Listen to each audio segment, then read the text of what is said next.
Hello, everybody. I hope everybody's doing well. That's really bright. Let's get it off there. Hey, everybody. How's everybody doing? Welcome to the Sofa Squad. So, I'm just going to say my little announcement while we wait for people to come in. If you are watching this, this is the podcast channel, so make sure you're subscribed there. This is where we do live chats. I do like quick little case updates, that kind of stuff, whatever. So, just make sure you're subbed here. My other channel is the main channel. I do, what do you call it? Deeper dives, that kind of stuff over there. More structure videos, that kind of stuff. So that's all over there. So make sure you're subscribed to that one. This is a live chat. So what I'm going to be doing is the vibe over here is I'm going to stop. I'm going to talk to people. I'm going to do all that kind of stuff. So if you're not into it, I get it. So just so you know, that's what you're getting into. Now, that being said, if you saw the thumbnail, then you saw what we're going to be talking about today. And we're going to be talking about the Kristin Smart trial/case. Now, as you know, if you followed it or whatever, there are no cameras or anything like that in the courtroom. So we are relying on text and articles and things like that, whatever, tweets and all that kind of stuff. So I haven't sat down and really gone through them. I know that they put the trial on pause today. So I figured I'd come on here and do a live chat and we kind of look at it together or whatever. So that's it. I want to greet people and then we'll start going over stuff here in just a couple of minutes once everybody gets in. So Mr. Andrew, Cement Shoes, you were number one. Hey. I hope all is well. Hello, Chris Noid. Hey, Lori Day, how's it going? Hey, Izzy Day, Olivia, Stephanie, Janine, what's up? I hope everybody's well. Everything's going fine over here. I've just been hanging out today. I finished recording. So things that are coming down the pipeline. Finished recording HelloFresh thing to put into my Israel Keys video. Sending it off tomorrow to get approved, but I think it will go out next week. I'm going to start recording tonight my where I break down the interrogation video of what is her name? What is her name? The suitcase woman. I can't believe I did. What is her name? Suitcase murder woman. That person. Her interrogation video. The cops made her the next day. I mean, it's absolutely, completely crazy. Okay. So hey, Medea. Thank you, Stephanie. I appreciate that. Sarah Boone. My God, Sarah Boone. So that's going to probably be like a 2-hour video, y'all, because it was long and literally all of it. I was like, I can't miss any of this. Hey, Coffee and Cats, what's going on? So there's that. So one thing that's so kind of rounding back around to the Kristin Smart stuff. One thing that's interesting with the Kristin Smart case, number one, and actually let me switch over to this article so we can kind of all be on the same page here. And in fact, please hold. Let me just share the damn screen so we can all literally be on the same damn page. Please hold. Hey, Loretta, what's going on? Okay, share screen. Let's go over here. Share screen. Yes, we get it. Hey, Leah, what's up? Okay, so what we want to do is, do we want to share a window? Should we do? Here we go. Okay, so let me make sure it's all showing over here. Okay, so Kristin Smart, where's the investigation? Now, this article's a little bit old, but I always feel like Heavy does really good. Like, boom, boom, boom, boom, boom. Here's the facts. So just keep that in mind, too, for upcoming stuff. If you're ever looking for, like, when something's popping off, like a good resource, they're usually a good resource. So this is October 29th, 2021. This is by Caroline Warnock. And again, this is heavy.com. So this is just going to kind of put everybody on the same page as this, because this is an old case, but it was one of those very mysterious ones. So Kristin Smart, she was 19 years old. She was at Cal Poly State University. She disappeared. She was walking home from an off-campus party early morning, May 25th, 1996. Last seen around 2 a.m. walking with fellow student Paul Flores. We'll get to all that in a minute. That he is on trial now. She was reported missing a couple of days later, and the investigation began with him, obviously. And then there's no other suspects in the case apart from him, but despite that, there was insufficient evidence to charge him. May 25th, 2002, despite her body not being found, she was declared legally dead. While investigation remained open, there was no significant leads for over 2 decades. Then, pardon me, and this is a major thing for this one too, so we're getting into it now. Until the Santa Maria resident Chris Lambert launched a podcast in 2019 devoted to finding out more about Smart's disappearance. The popular podcast renewed the public's interest in the case. What are the latest updates in the Kristin Smart murder case? Was her body ever found? Well, if you've been following it, you'll know. No, it's not. And so let's see here. Early 2020, authorities searched several properties belonging to Paul and his father and his family. And in March 2021, Flores' father's property was searched with the assistance of cadaver dogs, all this kind of stuff. In 2021, Paul Flores and Ruben, his father, were arrested. They were charged with a murder, while Ruben was charged with accessory to murder, as prosecutors argue he helped his son hide Smart's body. Now, according to court documents, stated that dozens of women have recounted Paul Flores's sexual assaults and predatory behavior that document his 25 years as a serial R person. If you're reading the screen, you see what that says. During preliminary hearing, prosecutors argued that what was found in his home during one of the searches, including homemade videos allegedly showing him doing that to incapacitated women. Wow, that's really disgusting. Her body has not been found to this day, and prosecutors argued it was moved from under Ruben Flores' deck. Remember, this is huge when we found this out, right? Huge. Here we keep going. The excavation below the deck at 710 White Court showed damning evidence that a body had been buried at that location and recently removed. Some of the records related to the case were unsealed by 2021, which included the information that traces of human blood and fibers, possibly from clothing, was found in samples taken from a roughly 4 by 6 foot patch of disturbed soil under the back deck at Ruben Flores' White Court property. According to these documents, an archaeologist said a body had likely been buried there, then removed, and the hole was refilled. According to the Rolling Stone, the fibers of clothing found in the soil underneath the deck were consistent with the color of clothing that Smart was last seen wearing. Okay, so I'm just going to come back over to y'all real quick. Please hold. Stop screen. There you go. So that's the nutshell, right? It's obviously way deeper than that. Y'all know how these cases go where pardon me, you know what I'm saying, where you followed it, all this kind of stuff, and you go down all these different, paths and all this type of stuff. But you see, so right now, currently, Paul and his father are on trial for this. The father for being a helper, and Paul allegedly, most likely being the person that did this to her. He was already on the map. Back then, they couldn't prove it, right? Well, now they have enough evidence to prove it, despite not having her body. Now, this is a good example of something, somebody digging this case up, wanting to dig deeper into it getting the public's attention, and it scrounging up enough to be able to hold somebody accountable to it, right? I mean, this is major. This is like one of the good things that you see coming out of social media, things of this nature. So please hold. That is good. I went to the dentist today, and there's nothing like a nice little Coke Zero after that. So all that being said, that's what's taking place. So what I want to do now is, like I said, they are not allowing cameras, all that kind of stuff in there. It's supposed to be like a 3 to 4 month trial, y'all. They're trying I keep wanting to say brothers, but they're not brothers. It's the father and son, which is more disgusting. I mean, I just can't fathom. When you look at the implications, I mean, it doesn't matter what kind of family or whatever, or accomplices, whatever. When you look at the implications of a father doing something like this, well, I get where it's like, okay, a parent's going to want to protect their child, but when you know that you're protecting your child who has done something this heinous to someone, another person's child, and in this kind of capacity, this is bad, okay? This is bad. So anyways, they're going to have 2 different jurors. I believe Paul, we'll see here in a second. I think Paul is up first.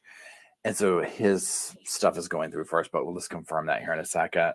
So what we're going to do is we're going to go through a couple of things, Rita. And also just heads up, I do have Please Hold merch in my merch store.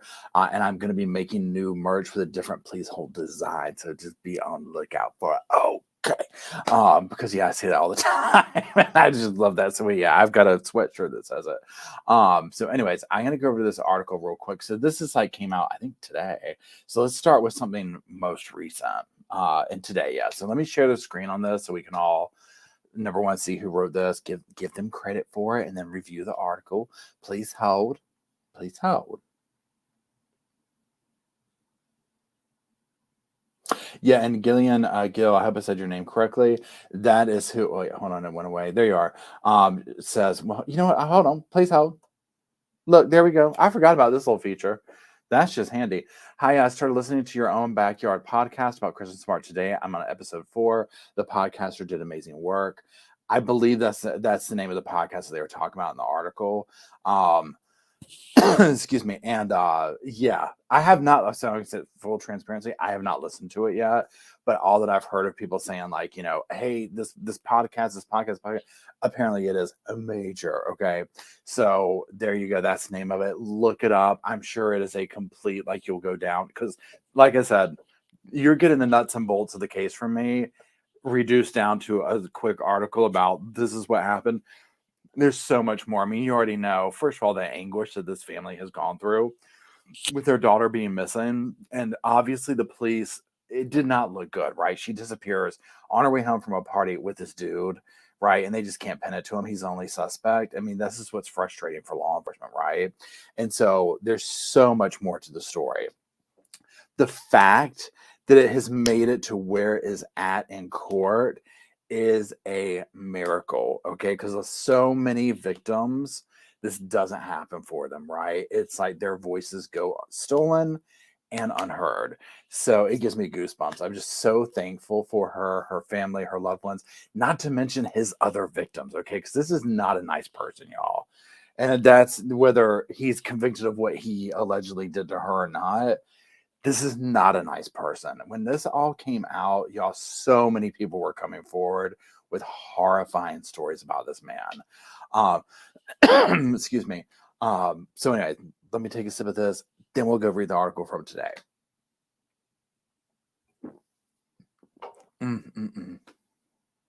Okay. So what am I doing? Yeah, I'm doing the article. I was like, what am I doing? I've already forgot. Y'all, it sucks getting old. Okay. Here we go. Share screen. Okay, let's see here. And I've got it. Yeah, I'm falling apart up in here.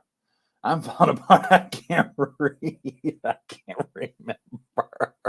And this is just 40s, for God's sakes. And I've got the glasses. Do I wear them? Absolutely not. Absolutely not. Okay, here it is. Here it is. Okay, so let me make sure this is showing correctly on your side. Yes, they are. Okay, so now let me go back over to my screen so I can read it in big writing.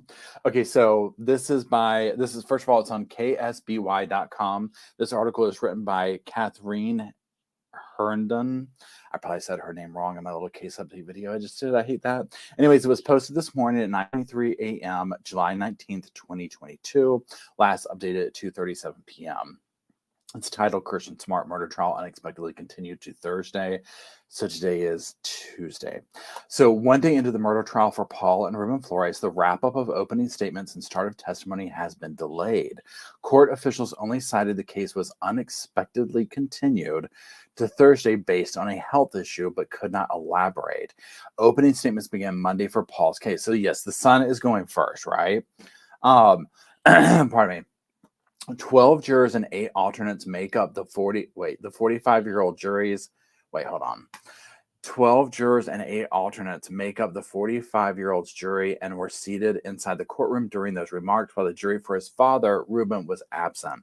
The two are being tried together in connection with the 96 disappearance of Kristin, but will each have separate juries and separate verdicts.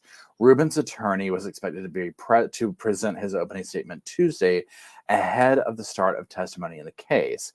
A timeline for Thursday's hearing has not been set.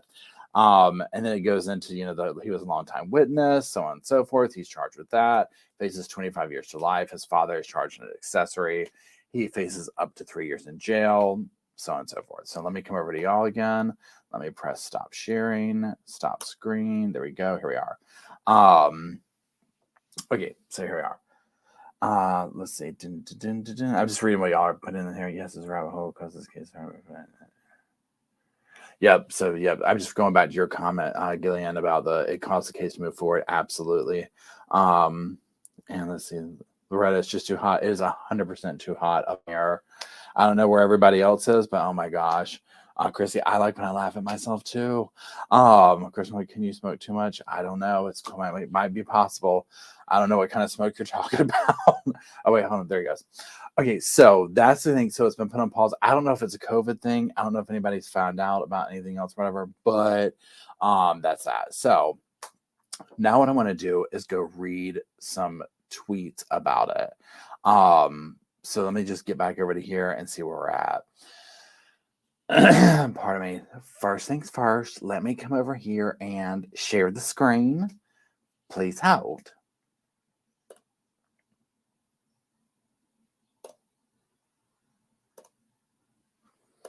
So much goes into sharing the screen. Hey, Elizabeth, how's it going? Okay. Now let me make sure it's correct on y'all's side. Yes. So here's the first thing we're going to look at. Where are we? So we're going to be looking at Amy Larson. She is a digital reporter for KRON 4 News.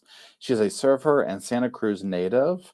San Francisco Bay. Yada, yada, yada. So she is at Amy Larson 25. Now, let's see, this is nice right here. So she says here, this is 5 hours ago, this tweet, she says, the judge only allowed one media pool camera inside the courtroom, no video or audio. Monterey County weekly photographer Danielle Dreyfus shot these photos during yesterday's opening statement. So y'all can see, I don't know if y'all can see my mouse, but accused killer Paul Flores, the deputy district attorney, Chris, I can't read his name, defense attorney, and then the judge, Jennifer O'Keefe. So there's that. July 18th. Let's see. Kristin Smart's Cal Poly friends noticed that Paul Flores would linger around Smart's dorm hall even though he didn't live there. Paul would try to get Kristin's attention, and she was too nice to tell him off, prosecutor Purvell said. This was yesterday. Very interesting indeed. We're going to open this right over here. And let's just see. No, I didn't mean to do that. I'm going to come over here to y'all. Okay.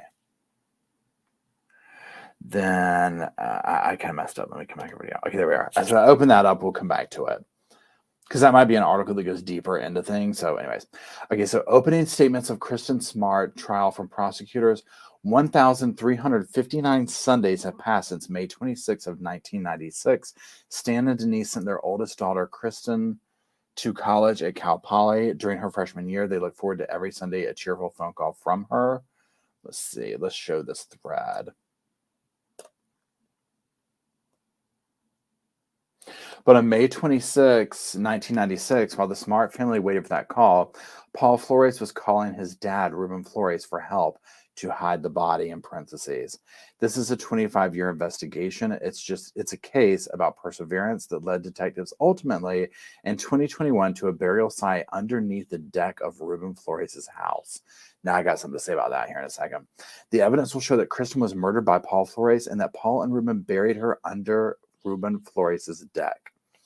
Let me scroll down. While the entire community banded together to search for Kristin desperately, Paul and Ruben did not. Ruben tore down missing posters of Kristin showing her smiling, beautiful face, calling her a dirty slut, all while her corpse was decomposing under his deck. Yeah, that's major. Okay, that is some powerful testimony right there. Not testimony, but an opening statement. I'm sorry. Okay, let's see here.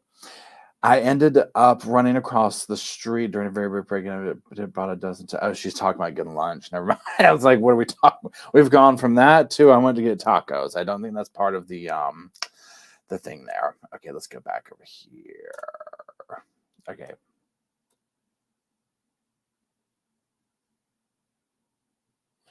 Okay. Paul Flores is charged with murdering Kristin Smart, 19, when she was a freshman at Cal Poly. Opening statements will begin at 9:30. You can see we're kind of going back in time. Prosecutors will reveal details of a murder investigation that's nearly 3 decades in the making. I mean, it's just... Now, here's the thing that they're showing. Media from hold on. Media from across California is lined up outside the Salinas courthouse this morning to cover opening statements of the trial. Okay, now we're getting into where we're out of that one. So hold on one second. Now let me just come over here to y'all. Elizabeth, where are you going on vacation this week? Yes, so now let's talk about real quick what some of the tweets we just wrote from that. So, and I'm going to just go back here. So when she's talking about this aspect of the father ripping down the pages and all this kind of stuff, this is what haunts my mind about stuff like this. Now, remember, so it's one thing that we have to remember too, because I forget, is because we're seeing this fast forwarded 3 decades later, where she's still this young lady in my mind, but he's grown up. He's had that luxury, right? He was going to school at the same time. Like, so their circles were intertwined a little bit here. So you heard the thing where he was like always hanging around her dorm room, always doing this stuff. We've already heard some testimony or evidence or stuff in the opening about his violent history. We've heard all these people coming forward about his things that he's done to them and of this nature. What gets me is with a case like this, and any of these cases like this that are of such magnitude, so explosive, so huge that they just plaster all over headlines, is that somewhere, somehow, somebody knows what happened and they're watching all this play out and they are somehow able to put their heads down and go to sleep, right? And again, I'll come back to this where I'm just like, this is a father, the entitlement of it, I mean, it's just disgusting. This is a father that helped his son bury this young lady beneath his deck, while letting her rot out there like the family dog, right? Probably treated their dog better in its final days, whatever. I don't know if they had a dog, but you know what I'm saying. How could you ever go about your day? And that's what blows my mind about these situations. It is that we walk amongst people that are able to do that. You know what I'm saying? That, like, I mean, just think about, like, you could be at the grocery store with this guy, right? Or someone like him. You know what I'm saying? That's completely okay going to the grocery store to pick up bread and stuff while someone's child is rotting beneath their porch, that their own son killed. I just think of all the random stuff that he did that he was completely okay with while this child is decaying underneath his porch. And then to go and hide the remains again. That's where I'm just like, my God. It's so shocking. And that's the whole thing. It's just like, you look at the world today. I mean, my God, you turn on the damn internet or whatever you want to call it, turn on the, you know what I'm saying? Open the paper, turn on, whatever, however you get your nose, and you see all this crazy stuff going on. It's just disgusting. Okay. Now let me look at this other article right now. I'm just kind of going through this to see if we need to. Okay, now this one. Okay, so hold on. We're going to go through this one. This is the one that I clicked, her article by Amy Larson, but we're going to go through it together because it talked about some of the other stuff, and we'll probably go into some of the opening statement stuff too. And let's just see here. When was this? July 18th, updated July 19th. So yeah, absolutely. Please out. Let me get to sharing the screen with y'all. Hold on.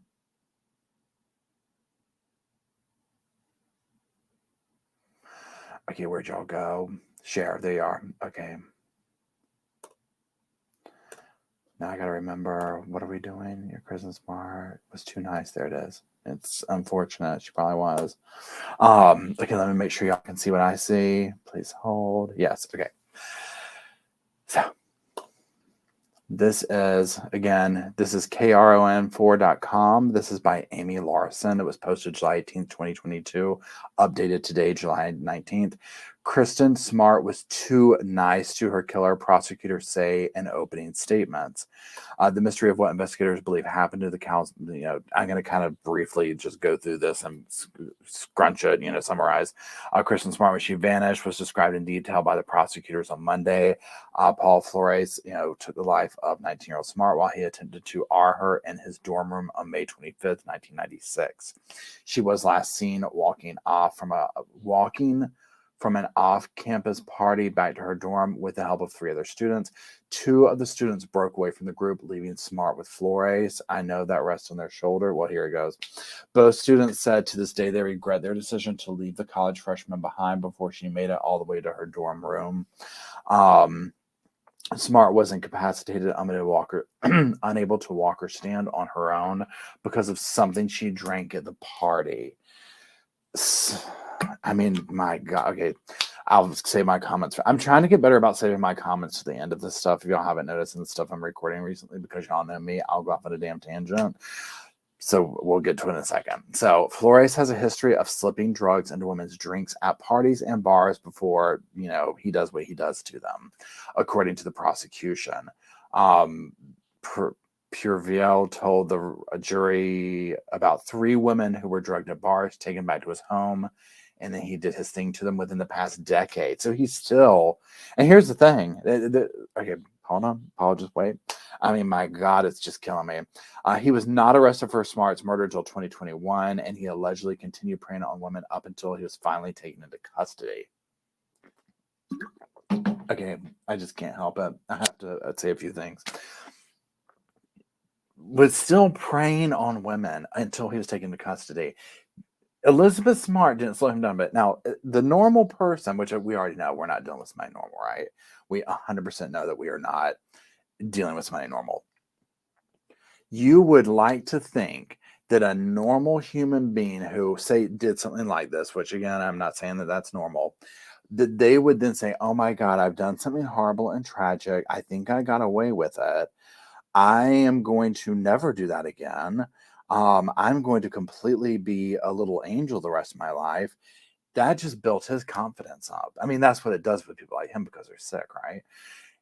He's still out there doing this. Again, with Elizabeth's body underneath his father's porch. I cannot. I just can't with it. And then obviously, I mean, I just think that's what happened. I think that he drugged her at the bar and then he got group. I'll bet you anything. He was like, I got her. Y'all can go on. I got her. I'm looking out for her. You know what I'm saying? It's a wonder he got away with that for that long. Anyways, let's keep going.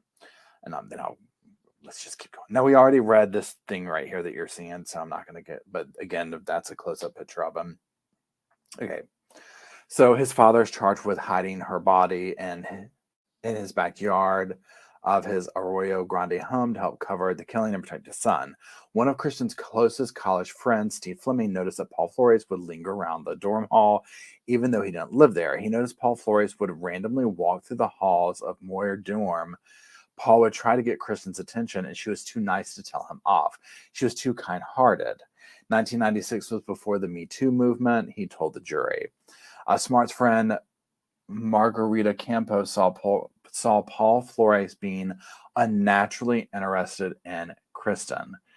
He would stare at their group of friends. He made their group uncomfortable, but Kristin was too nice.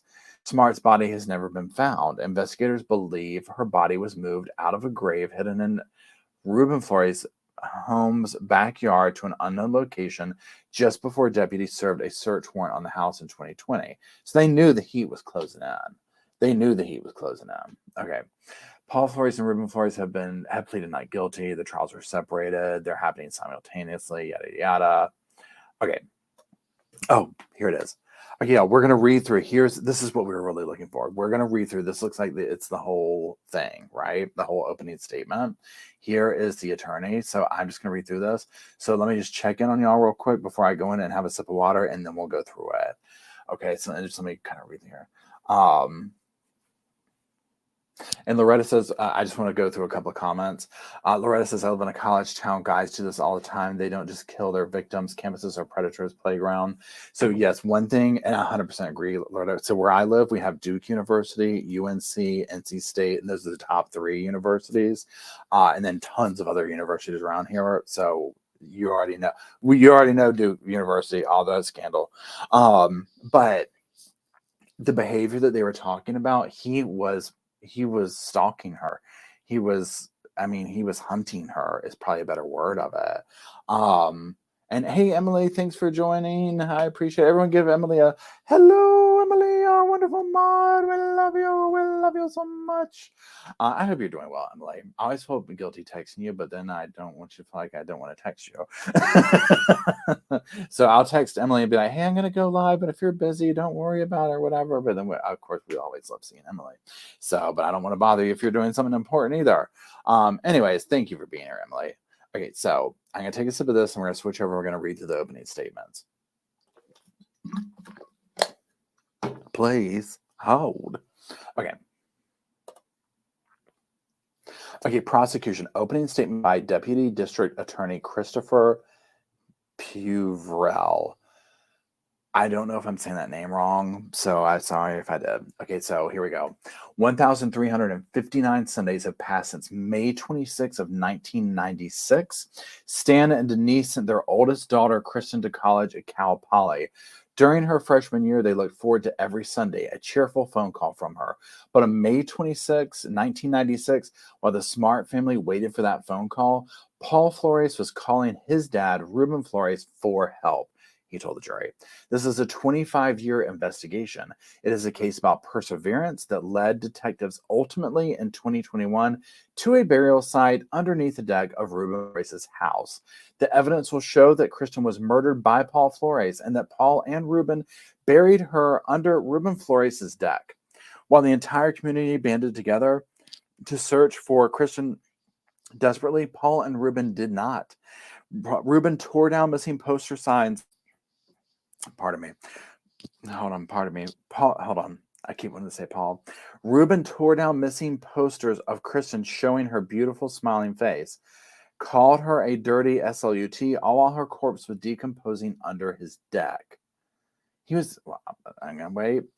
Puvrell said just days after Smart was reported missing, Paul Flores attended a graduation party at Arroyo Grande High School students. For Arroyo Grande High School students.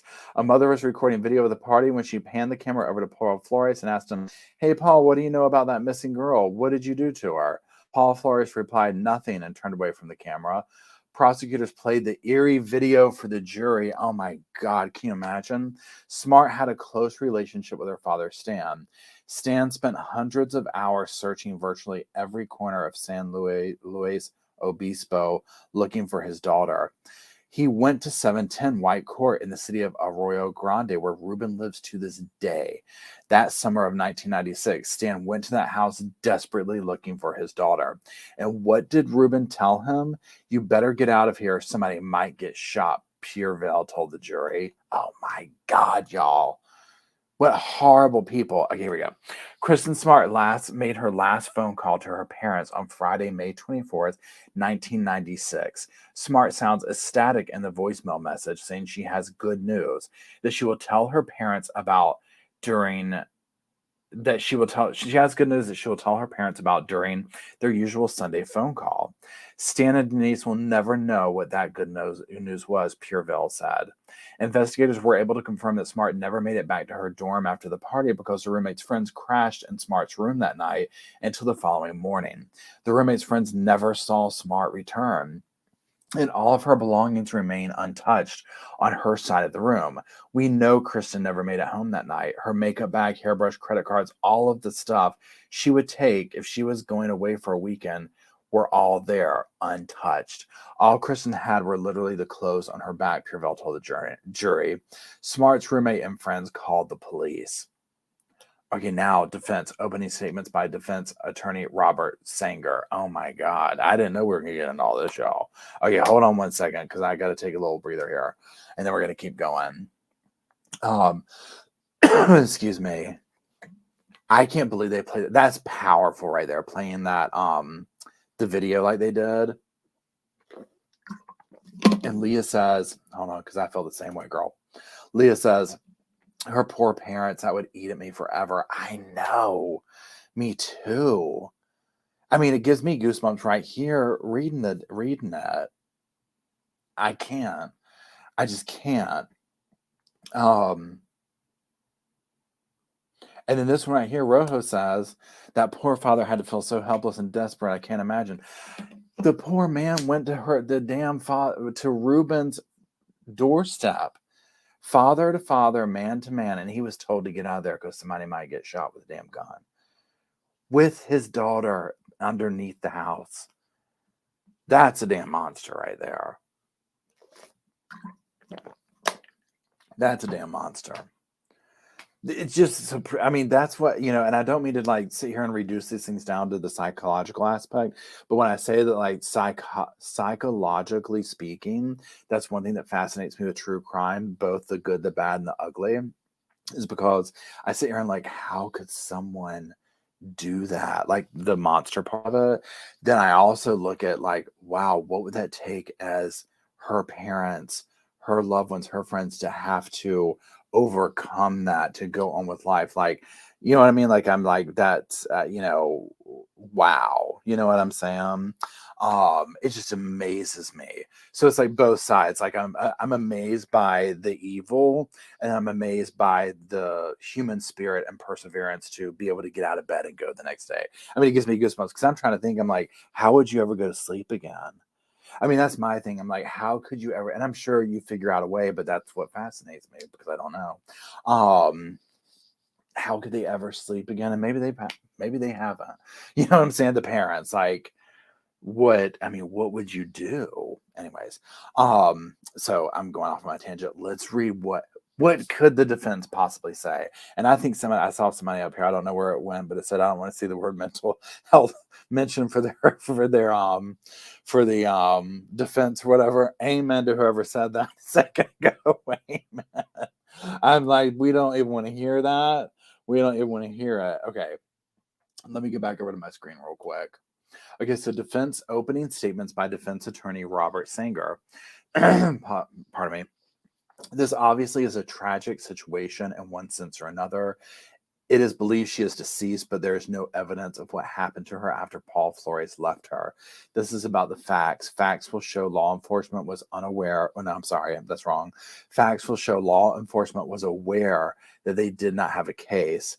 They are aware that they had no eyewitnesses. A body was not recovered. There's no physical evidence and no forensic evidence, Sanger said. The fact is, there's a lot of sort of evidence. I say that because you will see when you actually listen to what comes out, it's not what it seems to be, Sanger said. It's not nice to talk about someone who is not here to defend herself. On the other hand, prosecutors will present evidence that she was from a tight-knit family. Everything was wonderful, and it wasn't, unfortunately. Kristin was engaged in an at-risk behavior. It was problematic. Her friend said she was likely to get in a car with a guy and go off. She told people that she was a model, worked for Roxy, the company that made the short shorts she was wearing the night with a crop top. She did not, Singer told the jury. That doesn't make sense to me. I need to read that over again. I think I maybe misread that. So the picture you're seeing is the defense attorney. Okay, so let me just read that again because it didn't make sense, and it's probably because of the way I read it. It's not nice to talk about someone who is not here to defend herself. On the other hand, in parentheses, prosecutors, they will present evidence that she was from a tight-knit family. Everything was wonderful, and it wasn't, unfortunately. She was engaged in at-risk behavior. It was problematic. Her friends said that she was likely to get in a car with a guy and go off. She told people that she was a model who worked for Roxy, the company that made the short shorts she was wearing that night with a crop top. She did not, Singer told the jury. Okay, I see what he's saying now. Okay, we've got a lot to say about that, but we'll say it in a minute, of course. It's just a little bit longer. She had a history of going off with men, including older men. Her parents were at wit's end with her because she had quit her jobs and was flunking out. She indicated to people that she wanted to leave and be a model, Singer told the jury.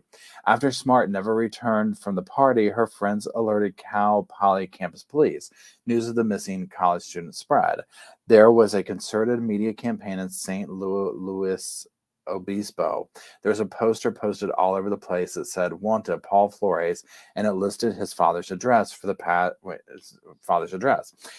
25 years. Ruben Flores has been essentially assaulted in his own home. People yell, chant. Ruben Flores was being assaulted by the media and billboards. There has been quite a bit of pressure on this family for 25 years. And Miss Flores, Paul Flores' mother, was also subject to vigils honking continually, Singer said. Okay. That's it. Okay, so we're going to stop the screen on that one. Okay. So let's just say this. Obviously, the defense is going to defend their clients, right? We know this. That's what they do. Everyone's entitled to the defense. I get that. That being said, it sounds like they're going for the route of, first of all, you already saw what he was going in there with, oh, well, she ran off with men and she did this and she did that and blah, blah, blah, blah, blah, and I do agree with his statement that it's not nice to talk about people who aren't there to defend themselves. She is not here to defend herself. She is not being put on trial. You know what I'm saying? My whole thing is this. And when you see these defenses that try and go like and take the whole route of, I mean, because I read into it like this, and y'all tell me if what y'all think, but almost like, oh, she was dressing, I'm going to say tart because that's probably a safe word for YouTube, but trying to make it out like, oh, she's fast. She was wearing these kind of clothes. She was flunking out of school. Da, da, da, da, da. Her friend said this. And I'm just like, this is not an excuse for what happened to her.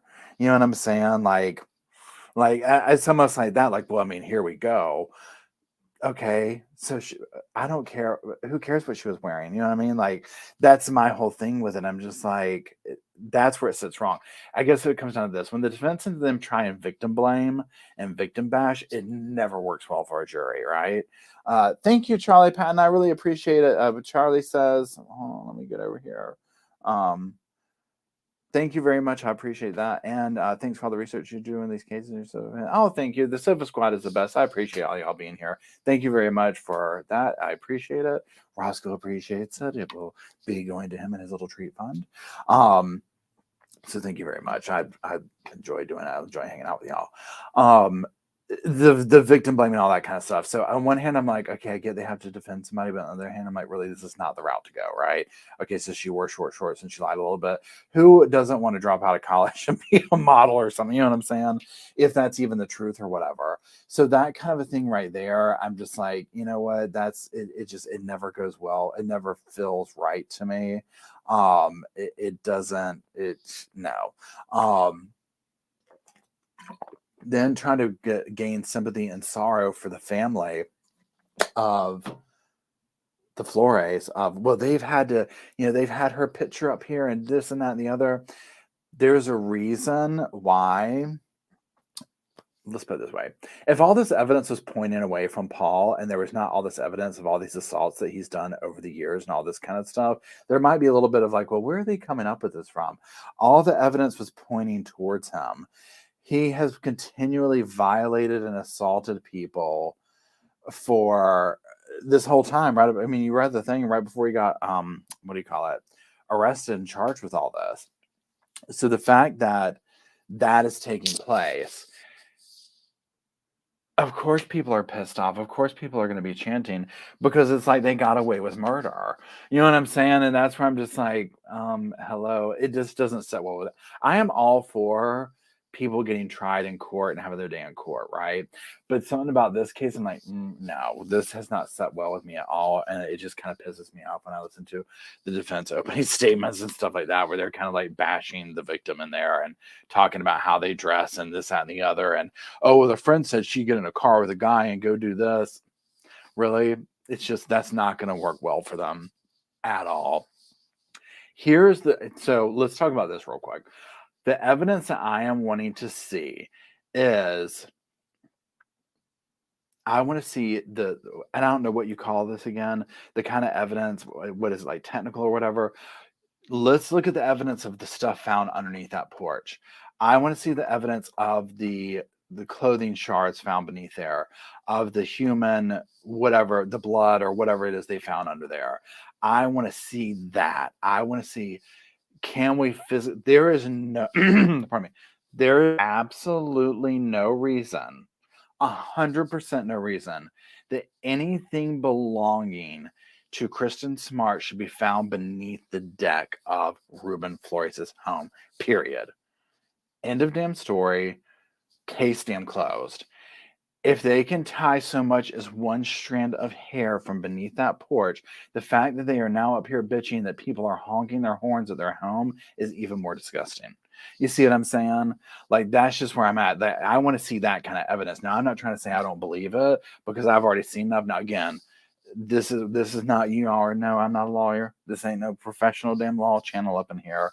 This is a damn sofa. So as far as I'm concerned, case damn closed. Okay, guilty, right? But that's just me. Okay, so we're not, we're not lawyers up in here. That's just not how we roll over here. This is just what it is. So, but I want to see that kind of stuff right there, because circumstantially, when the defense attorney was talking about there's a lot of supposed or that kind of evidence, I'm like, yeah, it's called circumstantial, and there's a ton of it. Okay, there's like a ton of it. People have been convicted on far less, right? And oh, thank you, Stephanie. Let me. Super. Oh wait, I have to go over here to see what the sticker. I love these little stickers. Thank you. I appreciate it very much, Stephanie. Let me just look over here to see what sticker came through. Where'd it go? I don't know where you went. I can't see it in the chat thing. Oh wait, here it is. Please hold.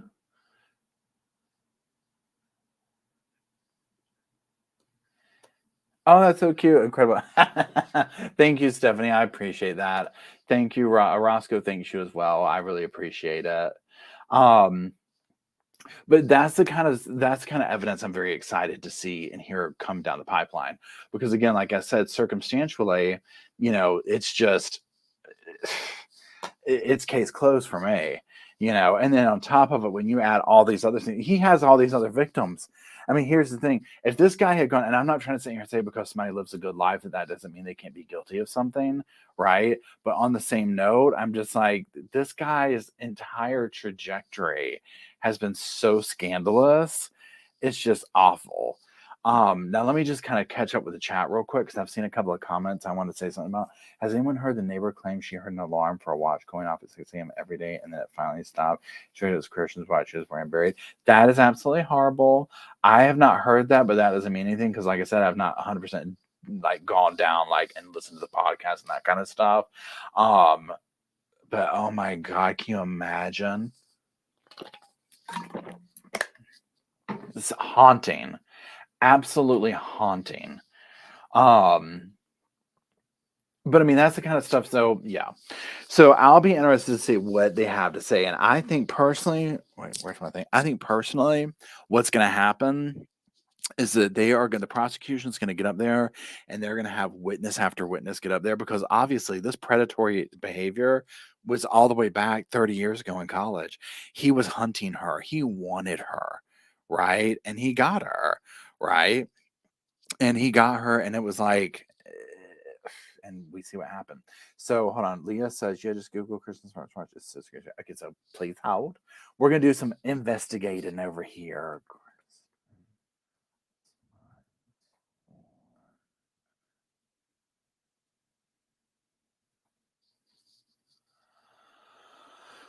Oh my God, excuse me, pardon me. Let me see if this, hold on, let me do it before I share the screen. Let me just see what this is.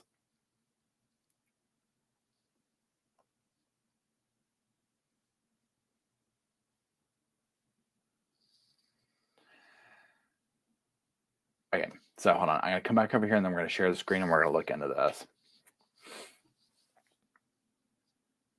Okay, let's see here. Okay, so first of all, let's get over that, and then I'm going to share the screen. Please hold.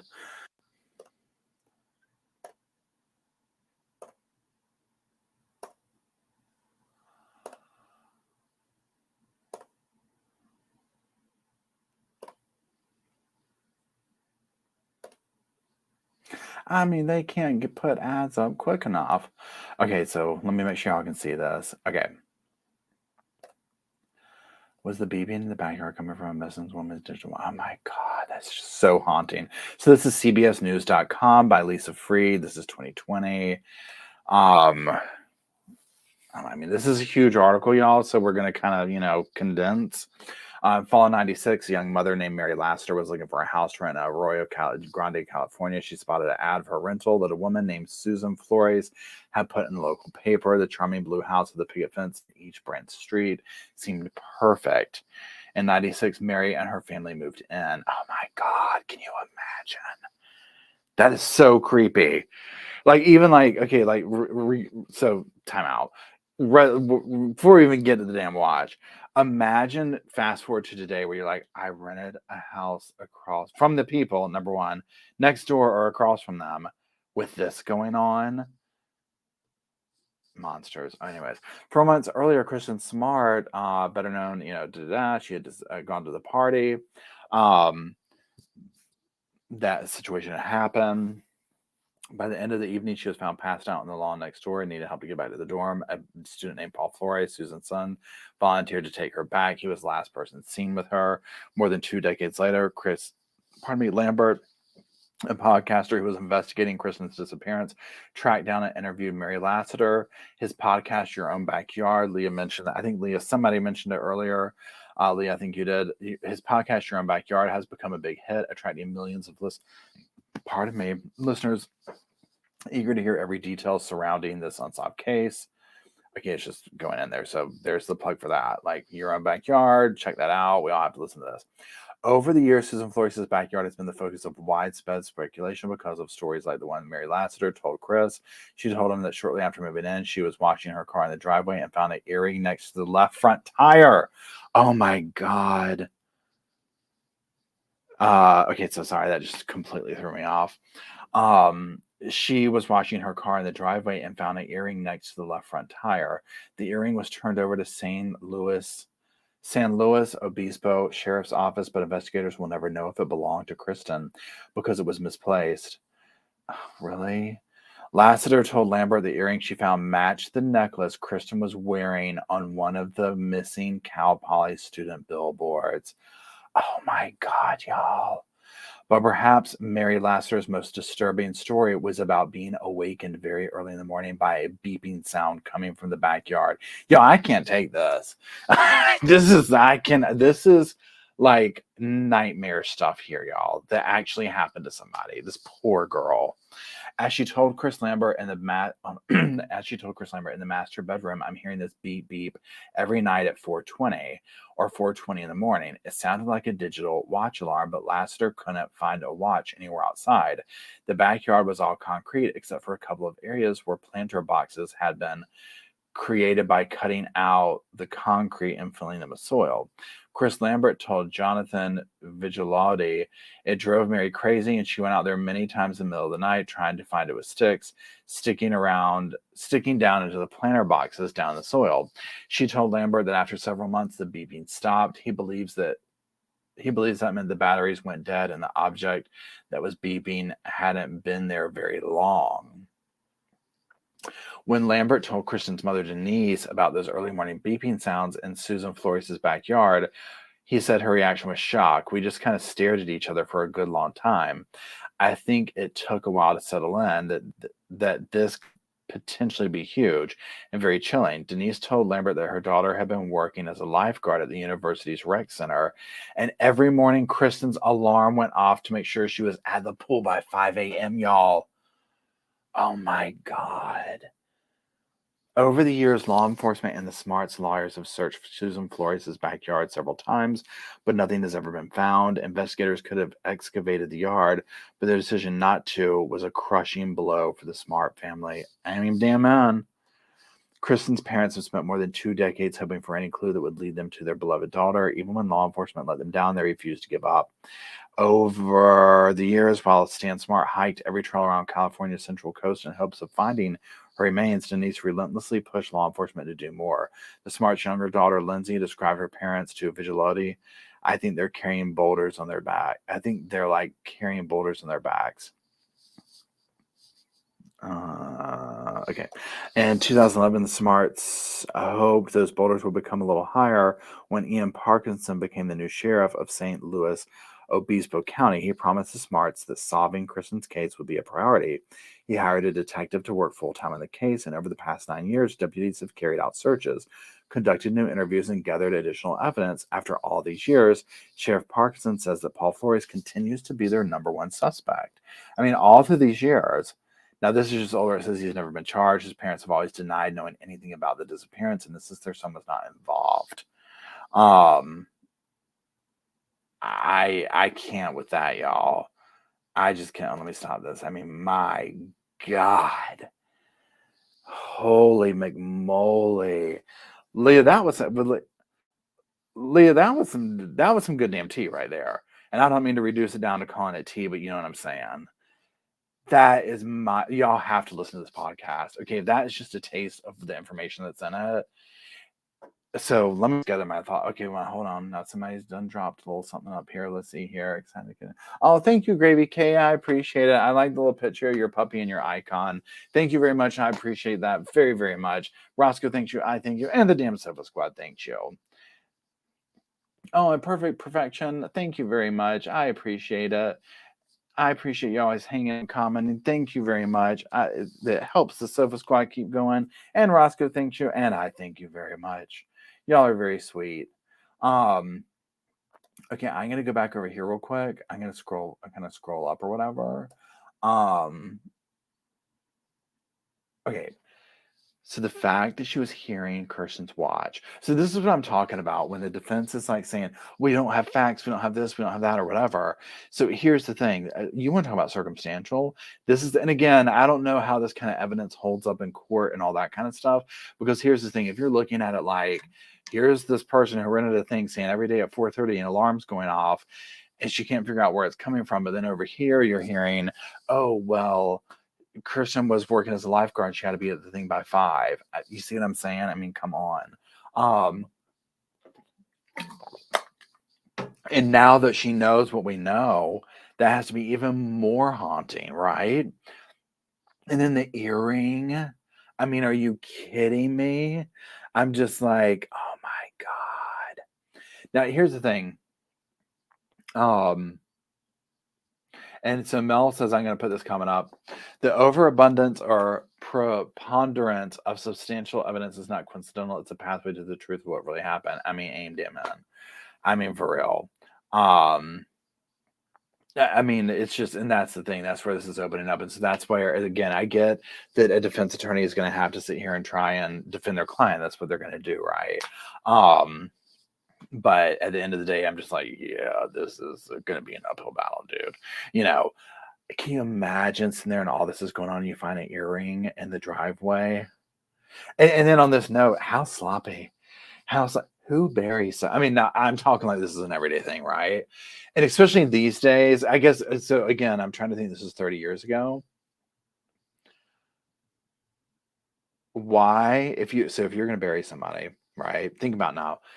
If you're going to bury somebody, would you dare do it with their Apple Watch on? You know what I'm saying? Like, I mean, come on.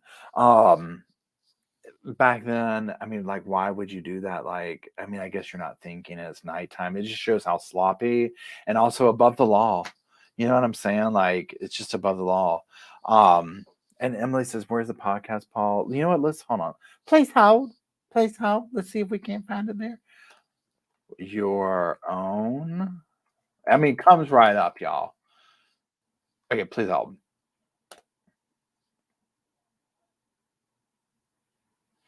Y'all, this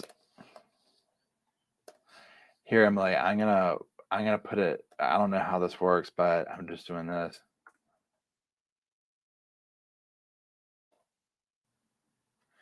Your own backyardpodcast.com. And then I don't know if you can click it in the chat room or whatever, if that works, whatever. But there, you know what I'm saying? It looks really interesting, y'all. It looks really interesting. Now the next thing, and somebody just said this a minute ago. Let me see there. Oh, Corrine. Oh, hold on. Let's see. Where'd you go? Thank you, Corrine. I appreciate. Well, happy birthday, happy belated birthday, and thank you for that. I guess you're talking about gambling. I hope you won, girl. I was just talking to somebody today. In fact, my dentist, he is from Biloxi, Mississippi. So we had a little bit of a gambling conversation, you know, a little bit of gambling. I've been gambling there way back when. But thank you very much. I appreciate it. Roscoe appreciates it, and the Sofa Squad appreciates it. And happy belated birthday. So somebody said it back here, and I don't know where it went, but they were like, why didn't the police search, whatever? That's my damn question too, girl. I'm just like, if they were doing all that stuff and they decided not to dig up, now I'm sure this podcast or digging a little deeper, you'll find out. And I'm sure during this trials, we'll find out. Now, again, like I said, it's supposed to be like a 3 to 4 month trial. So this is gonna be insane, right? I mean, it's gonna be a lot. There's no way. You know what? If it was going to be televised, um, this would be like Robert Durst. You know what I'm saying? I remember how that just like went on. It became like literally like regular scheduled programming where I was just like, oh, you turn the TV on every day, and Robert Durst was on the damn TV. That trial went on for so long. So I think that this is going to be similar to that, right? But I'm curious to also hear from the police, like, what was their reasoning behind not digging? Like, if they did all these searches around there, and if it is like, well, her body was like right over here, you know what I mean? It's almost like, well, why? I mean, why, you know what I'm saying? I don't get that. But again, we'll soon know, I guess, right? We'll find out. Oh, thank you, Medea. Things I appreciate that. For Roscoe Bailey and Buster Treats, and trust me, they appreciate it. I don't know if any of y'all saw, but I posted that picture of thank you, Medea. I really appreciate it, and thank you for always being around and commenting on the channel and all that kind of stuff. It is greatly appreciated.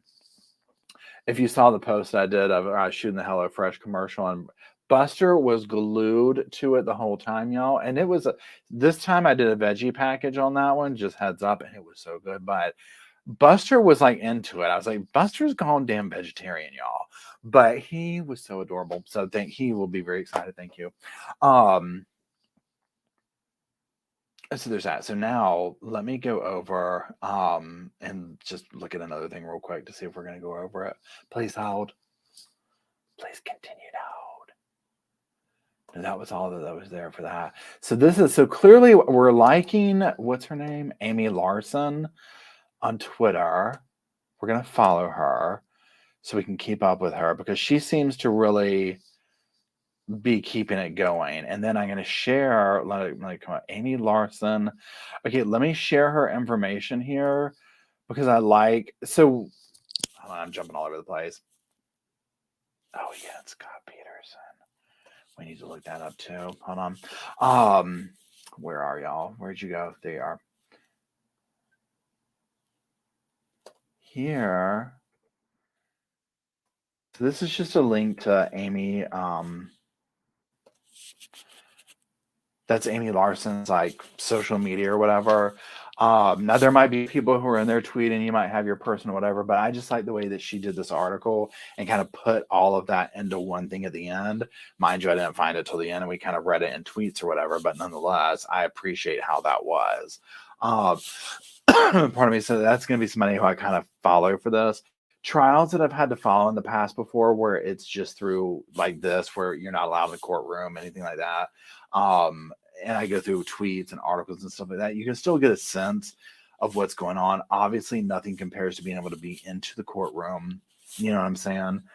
To get the vibe, the emotions, the looks, the nuances, what did the defendant do when this person said that? You know, that nuance is not there, but nonetheless, we got to get what we can get, right?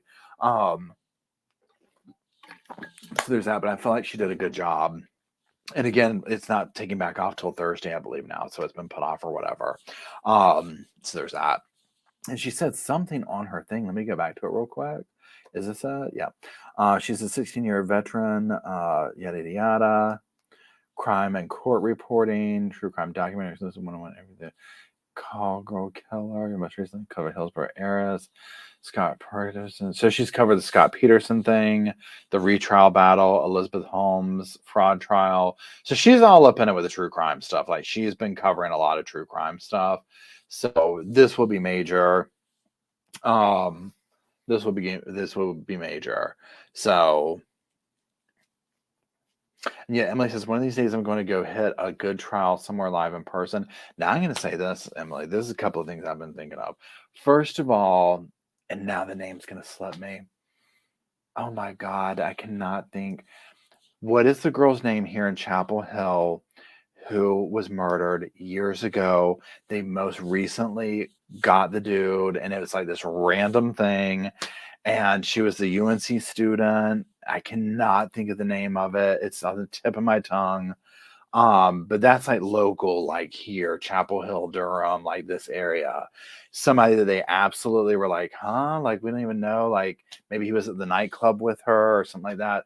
People came home and found her body or something like that. And I knew, yeah, the Murdoch, or however you want to say it. I say it Murdoch. Faith Hedge, yep, Faith Hedge Patch, Hedge Path. Yes, that is it. Lemon, thank you very much. That one is local, and in fact, we need to see what's going on with that. Anyways, yes, the Alec Murdoch stuff. It's probably 4 or 5 hours away, so it'd be kind of tricky if you know what I'm saying, like for me to like go to it. But God, that's one, the Alec one. I would love to go just to see what his behavior is like in person. So tomorrow I'll have like a little update, like case updates. I'm talking about his stuff that came out with the wife and everything about how he lured her to the property. So there's that. But let's look up and see what's going on with Faith. Um, Ridge Path News. Well, I wonder why. No, this is interesting. I mean, just nothing's going on with that. Show suspect size. January 24th. Well, let's see. Well, the News and Observer, they charged me. Let me see here. Yeah. We're not doing all that, but nothing's going on with it that I can see. So it must be in a hold pattern. It's a Durham man. He was accused, and so that's right. So an R kit came back, and that's how they got him. I mean, there you go. And let me see where we're at. But so that one's coming up now. Also, they just showed in this other article right here. Again, y'all help me out here. It's on the tip of my tongue. We talked about it the other day, but the guy in Fayetteville who killed his family, tried to make it look like Charles Manson people, said it was like acid's groovy. That dude, he was just back here for a hearing recently, trying to get stuff overturned, and it didn't work. I mean, that's not a trial coming up or anything, but he actively sometimes comes back here to the Raleigh Durham area for court hearings and stuff. Would absolutely enjoy going to see, not enjoy, but to the Daybell trial, obviously. Would love to see their looks on their faces in person when they're convicted, when and if they're convicted. But God help us, you know what I'm saying, if they're not. Yeah. Yeah, right. Chrissy says, I want to go, but yeah, I'm gonna try and I'm just gonna see what's going on in life in January, if to see if I'm able to like kind of be here during the day during the trial, for the Daybell case. So, because that's one that I'm just like, I mean, it's gone on for years, y'all. So, but yeah, I mean, not a ton of them are happening, and really, I need to see how far away. I mean, South Carolina, like even Myrtle Beach, it's like 4 hours away, 5 hours away. So I mean, it's a hot minute away where that one is. You know, so it'd be hard to get there. Anyways, well, I'm going to run because I'm going to go record my Sarah Boone interrogation analysis breakdown video. Yeah, if y'all have not, y'all, we are going to be meeting at the damn Sofa Squad to talk about Jeffrey McDonald. That's it, gravy. That's it, gravy. Jeffrey McDonald. The Sarah Boone interrogation. Whoa, mama. If you haven't watched it, or if you want to hear my breakdown of it, it's probably going to take a few days because it'll probably take me a couple of days to record it. So I mean, it's like a 2-hour thing, and I mean, I chopped it down to like an hour of video that I want to comment on. So, and my damn mouth gets to running, right? So go ahead and tack on another hour. So it'll be a couple hours long.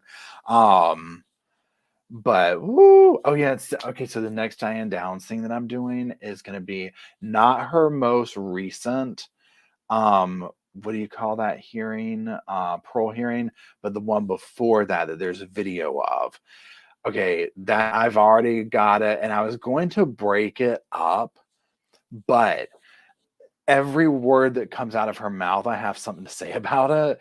So I was like, how do I do this? Because I don't know where to. Usually for these things, I can like go and pick out like this segment I want to talk about, and this segment.